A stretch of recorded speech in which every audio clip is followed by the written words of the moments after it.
தினம் ஒரு திருக்குறள் மூலமாக உங்களை சந்திப்பதில் மகிழ்ச்சி. இன்று நான் கூற இருக்கும் திருக்குறள், பலகுடை நீழலும் தன்குடைக்கு கண்பர் அளவுடை நீழலவர். இதன் பொருள், உழவர்கள் அரசர்கள் ஆண்டு கொண்டிருக்கக்கூடிய நாட்டில் அங்கு இருக்கின்ற உழவர்கள் உழவை நன்றாக செய்து, விவசாயத்தை சிறக்க செய்து, விவசாய பொருட்கள் நன்றாக விளைந்து, அதனால் அந்த மன்னன் மிகச் சிறப்பாக இருக்கின்ற பொழுது மற்ற அரசர்கள் எல்லாம் இவரிடம் உதவி கேட்கக்கூடிய அளவிற்கு இவரை உயர்த்தக்கூடியவர்கள் விவசாயிகள் தான். விவசாயிகள் நன்றாக விவசாயம் செய்யும்போது, உழவு செய்யும்போது அங்கு விளைபொருட்களின் அளவுகள் அதிகரித்து கொண்டே செல்லும்.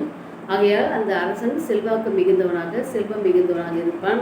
அப்படிப்பட்ட செல்வம் மிகுந்த அரசன் கீழ் மற்ற சிற்றரசர்களாக இருந்தாலும் சரி, மற்ற அரசர்களாக இருந்தாலும் சரி, அவரிடம் போரில் செல்வதற்காகவும் கூட இவனுக்கு மிகவும் தைரியமாக இருக்கும். ஏனென்றால் இவனிடம் தேவையான அளவு உணவுப் பொருட்கள் இருக்கிறது. எத்தனை நாள் போரிட்டாலும் படைகளுக்கு தேவையான அளவு உணவுப் பொருட்கள் நம்மிடம் இருக்கிறது என்ற ஒரு தெளிவும் கிடைக்கும். அது மட்டும் இல்லாமல் மற்ற அரசர்களை போரிட்டோ இல்லை அவர்களுடைய மற்ற திறமைகளை கண்டோ அவர்களையும் தன்னுடைய அரசன் கீழ் குடையின் கீழ் கொண்டு வருவதற்கு கூட மிக முக்கியமாக காரணமாக இருப்பவர்கள் விவசாயிகள் தான்.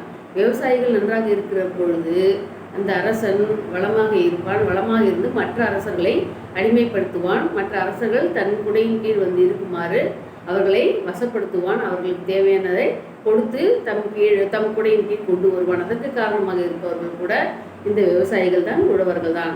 உழவர்கள் நன்றாக உழவு செய்யும் பொழுது எல்லாமே நாட்டினுடைய அனைத்து பொருளாதார நெருக்கடியும் தீர்ந்து, பொருளாதாரம் மேம்பட்டு, அரசன் உயர்ந்து, அதனால் மக்கள் உயர்ந்து, குடி உயர்ந்து, கோல் உயர்ந்து, அனைவரும் உயர்ந்து மற்ற அரசர்களையும் தன்னுடைய ராஜாவின் கீழ், அரசனின் கீழ் கொண்டு சேர்க்கக்கூடிய அளவுக்கு பலசாலிகள் உழவர்கள் தான். அவர்களுடைய உழைப்பு மிக மிக போற்றத்தக்கது. அவருடைய பணி அர்ப்பணிப்பு மிக மிக போற்றத்தக்கது. அப்படிப்பட்ட பெருமைக்குரியவர்கள் தான் உழவர்கள். ஆகையால் உழவர்களை காப்போம், உழவை காப்போம், நாட்டை வளப்படுத்துவோம், நலப்படுத்துவோம். நன்றி, வணக்கம். நாளை சந்திப்போம்.